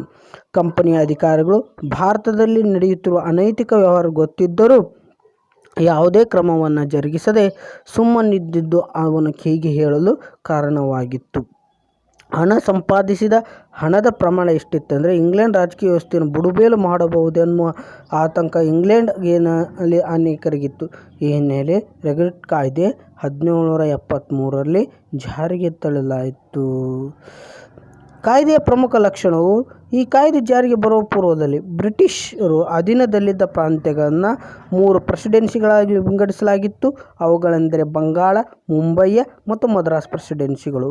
ಅವುಗಳು ಪ್ರತ್ಯೇಕವಾಗಿಯೂ ಮತ್ತು ಸ್ವತಂತ್ರವಾಗಿ ಕಾರ್ಯನಿರ್ವಹಿಸುತ್ತಿದ್ದು, ಈ ಕಾಯ್ದೆಯ ಪ್ರಕಾರ ಬಂಗಾಳದ ಪ್ರೆಸಿಡೆನ್ಸಿ ಉಳಿದ 2 ಪ್ರೆಸಿಡೆಂಟ್ಗಳ ಮೇಲೆ ಅಧಿಕಾರವನ್ನು ಪಡೆಯಿತು. ಬಂಗಾಳ ಗವರ್ನರ್ನು 3 ಪ್ರೆಸಿಡೆನ್ಸಿ ಗವರ್ನರ್ ಜನರಲ್ ಆದನು. ಗವರ್ನರ್ ಜನರಲ್ನಿಗೆ ಬಾಂಬೆ ಮತ್ತು ಮದ್ರಾಸ್ ಪ್ರೆಸಿಡೆನ್ಸಿಗಳಿಗೆ ನಿರ್ದೇಶಿಸುವ, ನಿಯಂತ್ರಿಸುವ ಮತ್ತು ಮೇಲ್ವಿಚಾರಣೆ ಮಾಡುವ ಅಧಿಕಾರವನ್ನು ಕಾನೂನು ನೀಡಿತು. ಬಂಗಾಳ ಸರ್ಕಾರ ಮತ್ತು ಇಂಗ್ಲೆಂಡಿನ ನಿರ್ದೇಶಕ ಮಂಡಳಿ ಕೋರ್ಟ್ ಆಫ್ ಡೈರೆಕ್ಟರ್ಸ್ ಪೂರ್ವಾನುಮತಿ ಇಲ್ಲದೆ ಬಾಂಬೆ ಮತ್ತು ಮದ್ರಾಸ್ಗಳ ಸರ್ಕಾರಗಳು ಯಾರ ಮೇಲೂ ಯುದ್ಧ ಘೋಷಿಸುವಂತಿಲ್ಲ ಅಥವಾ ಶಾಂತಿ ಸಂಧಾನ ನಡೆಸುವಂತಿಲ್ಲ. ತೀರಾ ತುರ್ತಾದ ಸಂದರ್ಭಗಳಲ್ಲಿ ಮಾತ್ರ ಇಂಥ ನಿಬಂಧನೆಗಳಿಗೆ ವಿಧಾಯಿತು. ಕೋಲ್ಕತ್ತಾದಲ್ಲಿ ಈ ಕಾಯ್ದೆಯ ಮೇರೆಗೆ ಸುಪ್ರೀಂ ಕೋರ್ಟನ್ನು ಸ್ಥಾಪಿಸಲಾಯಿತು. ಕೇಂದ್ರ ನ್ಯಾಯಾಲಯದಲ್ಲಿ ಒಬ್ಬ ಮುಖ್ಯ ನ್ಯಾಯಾಧೀಶರು, 3 ಜನ ಸಾಮಾನ್ಯ ನ್ಯಾಯಾಧೀಶರು ಕಾರ್ಯನಿರ್ವಹಿಸುತ್ತಿದ್ದು. ಹೀಗೆ ರೆಗ್ಯುಲೇಟಿಂಗ್ ಕಾಯ್ದೆ ತನ್ನ ಹೆಸರೇ ಸೂಚಿಸುವಂತೆ ಕಂಪನಿಯನ್ನು ಒಳಗೊಂಡಂತಹ ಒಟ್ಟಾರೆ ಭಾರತದಲ್ಲಿ ಬ್ರಿಟಿಷ್ ಆಡಳಿತ ವ್ಯವಸ್ಥೆಯನ್ನು ಇಂಗ್ಲೆಂಡಿನ ಸರ್ಕಾರ ಅಧೀನಕ್ಕೆ ತರುವ ಬಹುದೊಡ್ಡ ನಿರ್ಣಯವಾಗಿತ್ತು. 1784ರ ಪಿಟ್ಸ್ ಇಂಡಿಯಾ ಕಾಯ್ದೆ. 1773ರ ರೆಗ್ಯುಲೇಟಿಂಗ್ ಕಾಯ್ದೆಯಲ್ಲಿ ಕೆಲವು ಅನಿಶ್ಚಿತ ಸಮಸ್ಯೆಗಳು ಇದ್ದವು. ಅವುಗಳನ್ನು ನಿವಾರಿಸುವ ಜೊತೆಗೆ ಬ್ರಿಟಿಷ್ ಸರ್ಕಾರ ಅಧಿಕಾರವನ್ನು ಮತ್ತು ಕಂಪನಿ ಸರ್ಕಾರಕ್ಕಿದ್ದ ಅಧಿಕಾರ ಮಿತಿಗಳನ್ನು ಸೃಷ್ಟಿಪಡಿಸುವುದೇ ಈ ಕಾಯ್ದೆಯ ಪ್ರಮುಖ ಉದ್ದೇಶ. ಇಂಗ್ಲೆಂಡ್ ಸರ್ಕಾರ ಈ ಕಾಯ್ದೆಯಲ್ಲಿ ಹೊಸ ನಿಬಂಧನೆಗಳನ್ನು ಹೇರುವುದರ ಮೂಲಕ ಭಾರತದಲ್ಲಿ ಕಂಪನಿ ಸರ್ಕಾರದ ನಿರ್ಣಾಯಕವಾಗಿ ನಿಯಂತ್ರಿಸಿತು. ಇನ್ನು ಪ್ರಮುಖ ಮತ್ತೊಂದು ಅಂಶವೇನೆಂದರೆ ನಿಯಂತ್ರಣ ಮಂಡಳಿ, ಬೋರ್ಡ್ ಆಫ್ ಕಂಟ್ರೋಲ್ ಎನ್ನುವ 6 ಜನ ಕಮಿಷನರ್ಗೊಂಡ ಹೊಸ ಸಂಸ್ಥೆಯನ್ನು ಹುಟ್ಟುಹಾಕಲಾಯಿತು. ಇಲ್ಲಿ ಪ್ರಮುಖವಾಗಿ ಗಮನಿಸಬೇಕಾದ ಅಂಶವೆಂದರೆ ಈ ಹಿಂದೆ ಇದ್ದಂಥ ನಿರ್ದೇಶನ ಮಂಡಳಿ ಕೋರ್ಟ್ ಆಫ್ ಡೈರೆಕ್ಟರ್ಸ್ ಜಾಗದಲ್ಲಿ ನಿಯಂತ್ರಣ ಮಂಡಳಿ ಬೋರ್ಡ್ ಆಫ್ ಕಂಟ್ರೋಲ್ ಹುಟ್ಟಿಕೊಂಡಿತು. ಈ ಮಂಡಳಿಯು ನಾಗರಿಕ, ಮಿಲಿಟರಿ, ಕಂದಾಯ ವಿಷಯಗಳನ್ನು ನಿರ್ಧರಿಸುವ, ನಿಯಂತ್ರಿಸುವ ಮತ್ತು ಮೇಲ್ವಿಚಾರಣೆ ನಡೆಸುವ ಅಧಿಕಾರವನ್ನು ಪಡೆದಿತ್ತು. ಇಂಗ್ಲೆಂಡ್ನಲ್ಲಿ ನಿರ್ದೇಶಕ ಮಂಡಳಿ ಕೋರ್ಟ್ ಆಫ್ ಡೈರೆಕ್ಟರ್ಸ್ ಮತ್ತು ನಿಯಂತ್ರಣ ಮಂಡಳಿ ಬೋರ್ಡ್ ಆಫ್ ಕಂಟ್ರೋಲ್ಸ್ ಎರಡೂ ಜಾರಿಯಲ್ಲಿದ್ದವು. ಭಾರತೀಯರು ತಮ್ಮ ಸಾರ್ವಭೌಮತ್ವವನ್ನು ಬ್ರಿಟಿಷ್ ರಾಜಸತ್ತೆಯಲ್ಲಿ ಹೆಸರಿನಲ್ಲಿ ಪಡೆಯುವುದಿದ್ದಾದರೆ ವಿನಃ ಅವರೇ ಸ್ವಂತ ಹಕ್ಕಲ್ಲ ಎಂದು ಈ ಕಾಯ್ದೆಯಲ್ಲಿ ಹೇಳುವ ಮೂಲಕ ಭಾರತೀಯ ರಾಜಕೀಯ ಹಕ್ಕುಗಳನ್ನು ನಿರ್ಣಾಯಕವಾಗಿ ಮೊಟಕುಗೊಳಿಸಲಾಯಿತು. ಈ ಕಾಯ್ದೆಯು ಭಾರತದಲ್ಲಿ ಕಂಪನಿ ಅಧೀನದ ಪ್ರದೇಶದ ಬ್ರಿಟಿಷ್ ಪ್ರೊಸೆಷನ್ಗಳಿಗೆ ಇಂಗ್ಲೆಂಡ್ ಸರ್ಕಾರವೇ ಅಂತಿಮ ಸಾರ್ವಭೌಮನೆಂದು ಘೋಷಿಸಲಾಯಿತು. ಇನ್ನು ಚಾರ್ಟರ್ ಕಾಯ್ದೆಗಳ ಉದ್ದೇಶ ಭಾರತದ ಈಸ್ಟ್ ಇಂಡಿಯಾ ಕಂಪನಿ ಪರವಾಗಿ ಪರ್ಮಿಟ್ಗಳನ್ನು ವಿಸ್ತರಿಸುವುದು. 1793ರ ಚಾರ್ಟರ್, 1813ರ ಚಾರ್ಟರ್, 1833ರ ಚಾರ್ಟರ್, 1853ರ ಚಾರ್ಟರ್ ಕಾಯ್ದೆಯನ್ನು ಜಾರಿಗೆ ತರಲಾಯಿತು. ಪ್ರತಿ 20 ವರ್ಷಗೊಮ್ಮೆ ಕಂಪನಿ ಪರವಾಗಿ ನವೀಕರಣ ಮಾಡುವ ಸಂದರ್ಭದಲ್ಲಿ ಇಂಗ್ಲೆಂಡ್ ತೆಗೆದುಕೊಂಡ ಹೊಸ ನೀತಿಗಳನ್ನು ಈ ಕಾಯ್ದೆಗಳಲ್ಲಿ ಸೇರಿಸಲಾಯಿತು. ಈ 4 ಕಾಯ್ದೆಗಳಲ್ಲಿ 1813ರ ಕಾಯ್ದೆ ಪ್ರಮುಖವಾದವು. 1813ರ ಚಾರ್ಟರ್ ಕಾಯ್ದೆ. ಈ ಕಾಯ್ದೆಯು ಈಸ್ಟ್ ಇಂಡಿಯಾ ಕಂಪನಿಗೆ ಮುಂದಿನ 20 ವರ್ಷಗಳು ಭಾರತದಲ್ಲಿ ಅಧಿಕಾರ ನೀಡಿತು. ಈ ಕಾಯ್ದೆಯು ಜಾರಿಗೊಳ್ಳುವ ಪೂರ್ವದಲ್ಲಿ ಭಾರತದಲ್ಲಿ ವ್ಯಾಪಾರ ಮಾಡುವ ಅಧಿಕಾರವನ್ನು ಕಂಪನಿಗೆ ಮಾತ್ರವಲ್ಲದೆ ಇಚ್ಛೆ ಒಳ್ಳೆಯವರಿಗೂ ಕೂಡ ನೀಡಬೇಕೆಂದು ದೊಡ್ಡ ಹೋರಾಟ ನಡೆಯಿತು. ಇಲ್ಲಿ ಇಚ್ಛೆ ಇದ್ದಲು ಕಾಯ್ದೆ ಅವಕಾಶವನ್ನು ಮುಕ್ತವಾಗಿರಿಸಿತು. ಇದರ ಪರಿಣಾಮವಾಗಿ ಮುಕ್ತ ವ್ಯಾಪಾರ ಹೊಸಕ್ಕೆ ಆರಂಭಗೊಂಡಿತು. ಅನುಮತಿ ಮತ್ತು ಪರವಾನಗಿ ಹೊಸ ಕಾಲ ಆರಂಭವಾಯಿತು. ಇನ್ನು ಮುಂದೆ ಗವರ್ನರ್ ಜನರಲ್ಸ್ ಮತ್ತು ಸೇನೆಯ ಮುಖ್ಯಸ್ಥರನ್ನು ಕಮಾಂಡರ್ ಇನ್ ಚೀಫ್ ನಿರ್ದೇಶಕ ಮಂಡಳಿ ನೇಮಿಸುವ ಅಧಿಕಾರ ಹೊಂದಿತ್ತು. ಚರ್ಚ್ಗಳಿಗೆ ಭಾರತ ಪ್ರವೇಶಿಸುವ ಅಧಿಕೃತ ಅವಕಾಶ ನೀಡಲಾಯಿತು. ಭಾರತೀಯರಲ್ಲಿ ಹೊಸ ಜ್ಞಾನವನ್ನು ಪಸರಿಸುವ, ಅವರ ನೈತಿಕ ಮತ್ತು ಧಾರ್ಮಿಕ ಬದುಕನ್ನು ಎತ್ತರಿಸುವ ಜವಾಬ್ದಾರಿಯನ್ನು ಮಿಷನರಿಗೆ ಸಂಸ್ಥೆಗಳು ವಹಿಸಿಕೊಳ್ಳಬೇಕು ಎಂಬ ನಿರ್ದೇಶನ ನೀಡಲಾಯಿತು. ಇದನ್ನು ಹೆಚ್ಚಿನ ಪ್ರಮಾಣದ ಕ್ರೈಸ್ತ ಮಿಷನ್ ಭಾರತಕ್ಕೆ ಬರತೊಡಗಿದು. ಕ್ರೈಸ್ತ ಧರ್ಮದ ಪ್ರಚಾರ, ಇಂಗ್ಲಿಷ್ ಅಭ್ಯಾಸನ ವಿಸ್ತರಣೆ ಹೆಚ್ಚಾಯಿತು. ಈ ಮೇಲಿನ ಕಾರಣಗಳಿಂದ 1813 ಚಾರ್ಟರ್ ಕಾಯ್ದೆ ಸಾರ್ವತ್ರಿಕವಾಗಿದ್ದು ಮತ್ತು ಚಾರಿತ್ರಿಕವಾಗಿದೆ. 1833 ಚಾರ್ಟರ್ ಕಾಯ್ದೆ. ಈ ಕಾಯ್ದೆಯು ಅನುಷ್ಠಾನಕ್ಕೆ ಬರುವ ಪೂರ್ವದಲ್ಲಿ ಭಾರತದಲ್ಲಿ ಒಟ್ಟು ವ್ಯವಸ್ಥೆಯನ್ನು ಮತ್ತಷ್ಟು ಸುಧಾರಿಸುವ ಉದ್ದೇಶ ಈ ಕಾಯ್ದೆ ಅನುಷ್ಠಾನ ಹಿನ್ನೆಲೆಯಾಗಿತ್ತು. ಈಸ್ಟ್ ಇಂಡಿಯಾ ಕಂಪನಿಗೆ ಮುಂದಿನ 20 ವರ್ಷದ ಪರವಾನಗಿಯನ್ನು ನೀಡಲಾಯಿತು.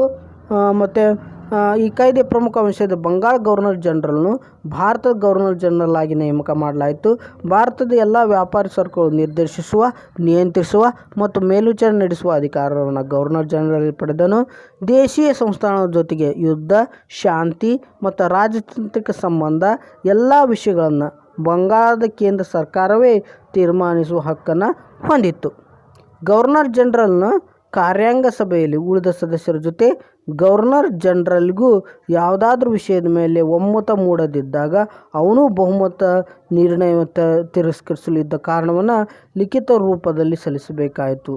ಧರ್ಮ, ಬಣ್ಣ ಮತ್ತು ಹುಟ್ಟಿನ ಆಧಾರದ ಮೇಲೆ ಯಾವುದೇ ತಾರತಮ್ಯ ಮಾಡುವಂತಿಲ್ಲ ಎನ್ನುವುದು ಈ ಕಾಯ್ದೆ ನಿರ್ದೇಶಿಸಿತು.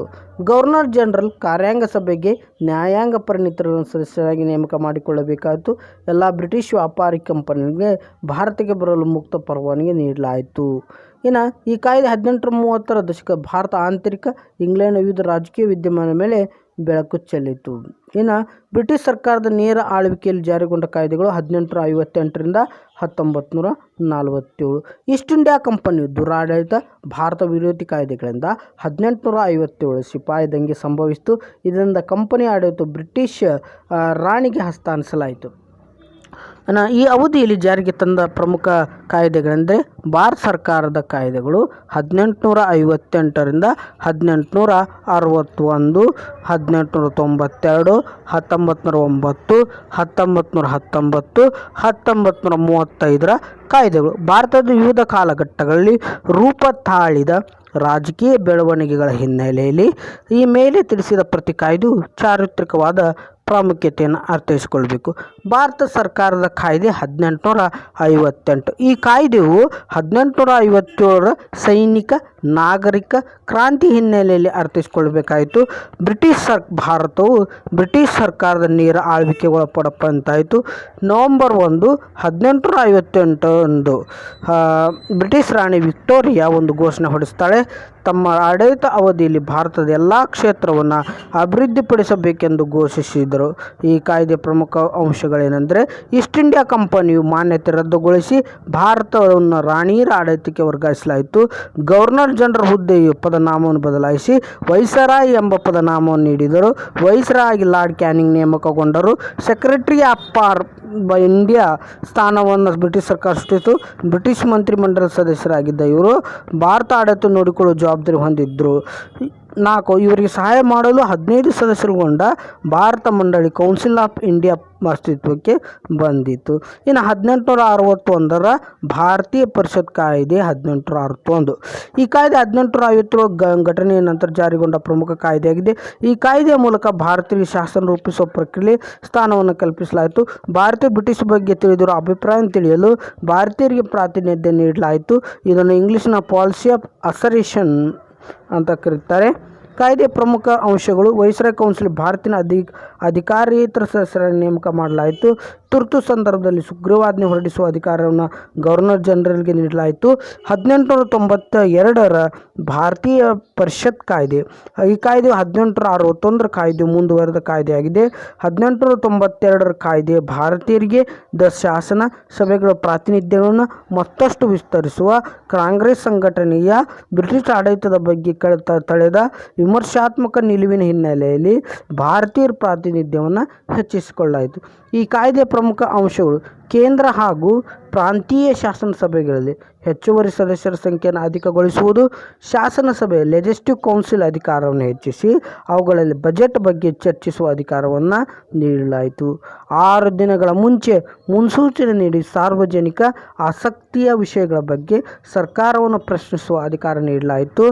6 ದಿನಗಳ ಮುಂಚೆ ಮುನ್ಸೂಚನೆ ನೀಡಿ ಸಾರ್ವಜನಿಕ ಆಸಕ್ತಿ ವಿಷಯಗಳ ಬಗ್ಗೆ ಸರ್ಕಾರ ಪ್ರಶ್ನೆ ಅದಕ್ಕೂ ಕೂಡ ನಿಗದಿಪಡಿಸಲಾಯಿತು. ಇನ್ನು 1909 ಭಾರತೀಯ ಪರಿಷತ್ ಕಾಯ್ದೆ. ಈ ಕಾಯ್ದೆನ ಮಿಂಟೋ ಮಾರ್ಲೋ ಸುಧಾರಣಾ ಕಾಯ್ದೆ ಅಂತಲೂ ಕರೀತಾರೆ. ಏಕೆಂದರೆ ಲಾರ್ಡ್ ಮಿಂಟೋ ಭಾರತದ ವೈಸ್ರಾಯ್ ಆಗಿದ್ದು, ಲಾರ್ಡ್ ಮಿರ್ಲೋ ಭಾರತ ಸೆಕ್ರೆಟರಿ ಆಫ್ ಸ್ಟೇಟ್ ಆಗಿ ಕಾರ್ಯನಿರ್ವಹಿಸಿದ್ರು. ಬ್ರಿಟಿಷರು ಭಾರತೀಯರನ್ನು ಒಡೆದು ಆಳುವ ಈ ಕಾಯ್ದೆಯನ್ನು ಬಳಸಿಕೊಂಡರು. ಈ ಕಾಯ್ದೆಯ ಪ್ರಮುಖ ಅಂಶಗಳು: ಕೇಂದ್ರ ಶಾಸನಸಭೆ ಸದಸ್ಯರ ಸಂಖ್ಯೆಯನ್ನು 16ರಿಂದ 60ಕ್ಕೆ ಹೆಚ್ಚಿಸಲಾಯಿತು. ಪ್ರಾಂತ್ಯಗಳ ಶಾಸನಸಭೆಗಳ ಸದಸ್ಯ ಸ್ಥಾನಗಳನ್ನು ಹೆಚ್ಚಿಸಲಾಯಿತು. ಮೊದಲ ಬಾರಿಗೆ ಚುನಾವಣೆಯ ಮೂಲಕ ಶಾಸನಸಭೆಗೆ ಆಯ್ಕೆಯಾಗಲು ಅವಕಾಶ ನೀಡಲಾಯಿತು. ಮುಸ್ಲಿಮರಿಗೆ ಪ್ರತ್ಯೇಕ ರಾಜಕೀಯ ಪ್ರಾತಿನಿಧ್ಯ ನೀಡುವ ಪ್ರತ್ಯೇಕ ಚುನಾವಣಾ ಮತಗಟ್ಟೆಯನ್ನು ವ್ಯವಸ್ಥೆಯನ್ನು ಜಾರಿಗೆ 1909 ಪರಿಷತ್ ಕಾಯ್ದೆಯ ಮೂಲಕ ಜಾರಿಗೊಳಿಸಲಾಯಿತು. ಇನ್ನು ಭಾರತ ಸರ್ಕಾರದ ಕಾಯ್ದೆ 1919. ಈ ಕಾಯ್ದೆಯನ್ನು ಮಾಂಟೆಗೊ ಜೇಮ್ಸ್ ಫೋರ್ಡ್ ಸುಧಾರಣಾ ಕಾಯ್ದೆ ಅಂತ ಕರಿತೀವಿ. ಮೊದಲನೇ ಮಹಾಯುದ್ಧ 1914ರಿಂದ 1918ರ ಸಂದರ್ಭದಲ್ಲಿ ಭಾರತೀಯ ಯುದ್ಧದಲ್ಲಿ ಬ್ರಿಟಿಷರ ಪರವಾಗಿ ಭಾಗವಹಿಸಲು ಪ್ರೇರೇಪಿಸಿದ ಹಿನ್ನೆಲೆಯಲ್ಲಿ ಈ ಕಾಯ್ದೆಯನ್ನು ಜಾರಿ ತರಲಾಯಿತು. ಸೆಕ್ರೆಟರಿ ಆಫ್ ಸ್ಟೇಟ್ ಆಗಿದ್ದ ಮಾಂಟೆಗೊ ಅವರು ಬ್ರಿಟನ್ ಸಂಸತ್ತಿನಲ್ಲಿ 20/8/1917ರಂದು ಮಾಡಿದ ಘೋಷಣೆ ಹಿನ್ನೆಲೆಯಲ್ಲಿ ಈ ಕಾಯ್ದೆ ರೂಪುಗೊಂಡಿತು. ಮಾಂಟೆಗೊ ಅವರು ಭಾರತೀಯರಿಗೆ ಹಂತ ಹಂತವಾಗಿ ಜವಾಬ್ದಾರಿ ಸರ್ಕಾರವನ್ನು ನೀಡುವುದೇ ಬ್ರಿಟಿಷ್ ಸರ್ಕಾರದ ಗುರಿ ಎಂದು ಘೋಷಿಸಿದರು. ಭಾರತದ ವೈಸ್ರಾಯ್ ಆಗಿದ್ದ ಜೇಮ್ಸ್ ಫೋರ್ಡ್ ಅವರು ರಾಜಕೀಯ ಸುಧಾರಣೆಗೆ ಧ್ವನಿಗೂಡಿಸಿದರು. ಪರಿಣಾಮವಾಗಿ 1919ರ ಭಾರತೀಯ ಬ್ರಿಟಿಷ್ ಕಾಯ್ದೆ ಜಾರಿಯಲ್ಲಾಯಿತು. ಈ ಕಾಯ್ದೆಯ ಪ್ರಮುಖ ಅಂಶಗಳು: ಕೇಂದ್ರದಲ್ಲಿ ದ್ವಿಶಾಸಕಾಂಗ ಕ್ಯಾಮರಲ್ ರಚನೆಗೆ ಅವಕಾಶ ನೀಡಿತು. ಅವುಗಳೆಂದರೆ ಶಾಸಕಾಂಗ ಸಭೆ ಕೆಳಮನೆ, ರಾಜ್ಯ ಪರಿಷತ್ತು ಮೇಲ್ಮನೆ ರಚಿಸಲಾಯಿತು. ಪ್ರಾಂತ್ಯಗಳಲ್ಲಿ ದ್ವಿಸರ್ಕಾರ ಡಯಾರ್ಚಿ ಪದ್ಧತಿಗೆ ಅವಕಾಶ ನೀಡಲಾಯಿತು. ಭಾರತಕ್ಕೆ ಒಬ್ಬ ಹೈ ಕಮಿಷನರನ್ನು ನೇಮಕಾತಿ ಮಾಡಲಾಯಿತು. ಸ್ವಯಂ ಆಡಳಿತವುಳ್ಳ ಸ್ಥಳೀಯ ಸಂಸ್ಥೆಗಳ ಅಭಿವೃದ್ಧಿಗೂ ಕೂಡ 1919ರ ಕಾಯ್ದೆ ಏನು ಮಾಡ್ತದೆ, ಒಂದು ಅವಕಾಶವನ್ನು ನೀಡ್ತದೆ. ಇನ್ನು 1919ರ ಕಾಯ್ದೆ ಕೇಂದ್ರ ಬಜೆಟನ್ನು ಪ್ರಾಂತ್ಯಗಳ ಬಜೆಟನ್ನು ಬೇರ್ಪಡಿಸಲಾಯಿತು. ಇನ್ನು ಪ್ರತ್ಯೇಕ ಚುನಾವಣೆ ಮತಗಟ್ಟೆ ವ್ಯವಸ್ಥೆಯನ್ನು ಮುಸ್ಲಿಂ, ಸಿಖ್, ಆಂಗ್ಲೋ ಭಾರತೀಯರು ಮತ್ತು ಯುರೋಪಿಯನ್ನರಿಗೂ ಕೂಡ ವಿಸ್ತರಿಸಲಾಯಿತು. ಇನ್ನು 1935ರ ಭಾರತ ಸರ್ಕಾರ ಕಾಯ್ದೆ. ಭಾರತ ಸಂವಿಧಾನ ರಚನೆಗೆ ಈ ಕಾಯ್ದೆ ಬುನಾದಿಯಾಗಿದೆ. ಈ ಕಾಯ್ದೆ ರೂಪುಗೊಳ್ಳಲು ಮೋತಿಲಾಲ್ ನೆಹರು ಅವರ ಅಧ್ಯಕ್ಷತೆಯಲ್ಲಿ ತಯಾರಾದ 1928ರ ವರದಿ ಮುಖ್ಯವಾಗಿದೆ. ಸಂವಿಧಾನದ ಬಹುತೇಕ ಅಂಶಗಳು ಈ ಕಾಯ್ದೆಯನ್ನು ಆಧರಿಸಲಾಗಿದೆ. ಈ ಕಾಯ್ದೆಯು ಭಾರತಕ್ಕೆ ಸಂಪೂರ್ಣ ಜವಾಬ್ದಾರಿಯುತ ಸರ್ಕಾರ ರಚಿಸಲು ಅವಕಾಶ ನೀಡಿತು. ಇದು ಬ್ರಿಟಿಷ್ ಭಾರತ ಪ್ರಾಂತ್ಯಗಳಿಗೆ ಅನ್ವಯವಾಗದೆ ದೇಶೀಯ ಸಂಸ್ಥಾನಗಳು ಅನ್ವಯ ಆಗುವ ಅಂಶ ಒಳಗೊಂಡಿತ್ತು. ಈ ಕಾಯ್ದೆಯ ಪ್ರಮುಖ ಅಂಶಗಳು: ಬ್ರಿಟಿಷ್ ಪ್ರಾಂತ್ಯಗಳು, ದೇಶೀಯ ಸಂಸ್ಥಾನಗಳು, ಆಶ್ರಿತ ರಾಜ್ಯಗಳಿಂದ ಅಖಿಲ ಭಾರತ ಒಕ್ಕೂಟವನ್ನು ರಚಿಸಲು ಅವಕಾಶ ನೀಡಿತು. ಕೇಂದ್ರದಲ್ಲಿ ಸರ್ಕಾರವನ್ನು ಡಯಾರ್ಚಿ ಸ್ಥಾಪಿಸಲಾಯಿತು. ಭಾರತೀಯ ರಿಸರ್ವ್ ಬ್ಯಾಂಕ್ ಸ್ಥಾಪನೆಗೆ ಅವಕಾಶ ನೀಡಿತು. ಮತ್ತು 19ರ ಕಾಯ್ದೆ ಸರ್ಕಾರ ಪದ್ಧತಿಯನ್ನು ರದ್ದುಗೊಳಿಸಿ ಪ್ರಾಂತ್ಯಗಳಿಗೆ ಸ್ವಾಯತ್ತತೆ ನೀಡಲಾಯಿತು. ಮತ್ತು ಭಾರತದಲ್ಲಿ ಫೆಡರಲ್ ಕೋರ್ಟ್ ಸ್ಥಾಪನೆಗೆ ಅವಕಾಶ ನೀಡಿತು. ಭಾರತ ಸಂವಿಧಾನದ ಬೆಳವಣಿಗೆ ಚರಿತ್ರೆ ಗುರುತಿಸುವಾಗ ವಿವಿಧ ಕಾಲಘಟ್ಟಗಳಾದ ರಾಜಕೀಯ ಬೆಳವಣಿಗೆ ಕಾಯ್ದೆಯ ರೂಪಗಳಲ್ಲಿ ಪ್ರಕಟವಾದ ನಾವು ಗಮನಿಸಬೇಕಾಗ್ತದೆ. ಬ್ರಿಟಿಷ್ ವಸಾಹತುಶಾಹಿ ಭಾರತ ಆಡಳಿತವನ್ನು ನಡೆಸುವ ಸಂದರ್ಭದಲ್ಲೇ ಈ ಕಾಯ್ದೆ ಜಾರಿಗೆ ಬಂದಿದ್ದರಿಂದ ಬ್ರಿಟಿಷ್ ಹಿತಾಸಕ್ತಿಯು ಕಾಯ್ದೆ ಸೇರಿಕೊಂಡಿತು ಎಂದು ಭಾರತೀಯ ಬ್ರಿಟಿಷ್ ವಿರುದ್ಧ ನಡೆಸಿದ ಹೋರಾಟ, ಅಶೋತ್ತರ ಸಂಘರ್ಷಗಳು, ಫಲಿತಗಳು ಇವುಗಳಲ್ಲದೆ ಎಂಬುದನ್ನು ನಾವು ಗಮನಿಸಬೇಕಾದಂತಹ ಆದ್ಯತೆ. ಆಡಳಿತಾತ್ಮಕ ಬದಲಾವಣೆಗಳು ನೋಡಿದ್ವಿ, ಶೈಕ್ಷಣಿಕಾತ್ಮಕ ಬದಲಾವಣೆಗಳು ನೋಡಿದ್ವಿ, ಕಾಯ್ದೆಗಳ ಬಗ್ಗೆ ನೋಡಿದ್ವಿ, ಮತ್ತು ರೈತರ ಪದ್ಧತಿಗಳ ಬಗ್ಗೆ ನೋಡಿದ್ವಿ, ಸಂವಿಧಾನಾತ್ಮಕ ಆಧುನಿಕ ಶಿಕ್ಷಣ, ಕಂದಾಯ ನೀತಿಗಳು ಬ್ರಿಟಿಷರದ್ದು, ನ್ಯಾಯಾಂಗ ವ್ಯವಸ್ಥೆ, ನಾಗರಿಕ ಸೇವೆಗಳು, ಅವುಗಳನ್ನೆಲ್ಲ ಈ ರೆಕಾರ್ಡಿಂಗ್ ಆಡಿಯೋದಲ್ಲಿ ಇಲ್ಲಿವರೆಗೂ ನೋಡಿ.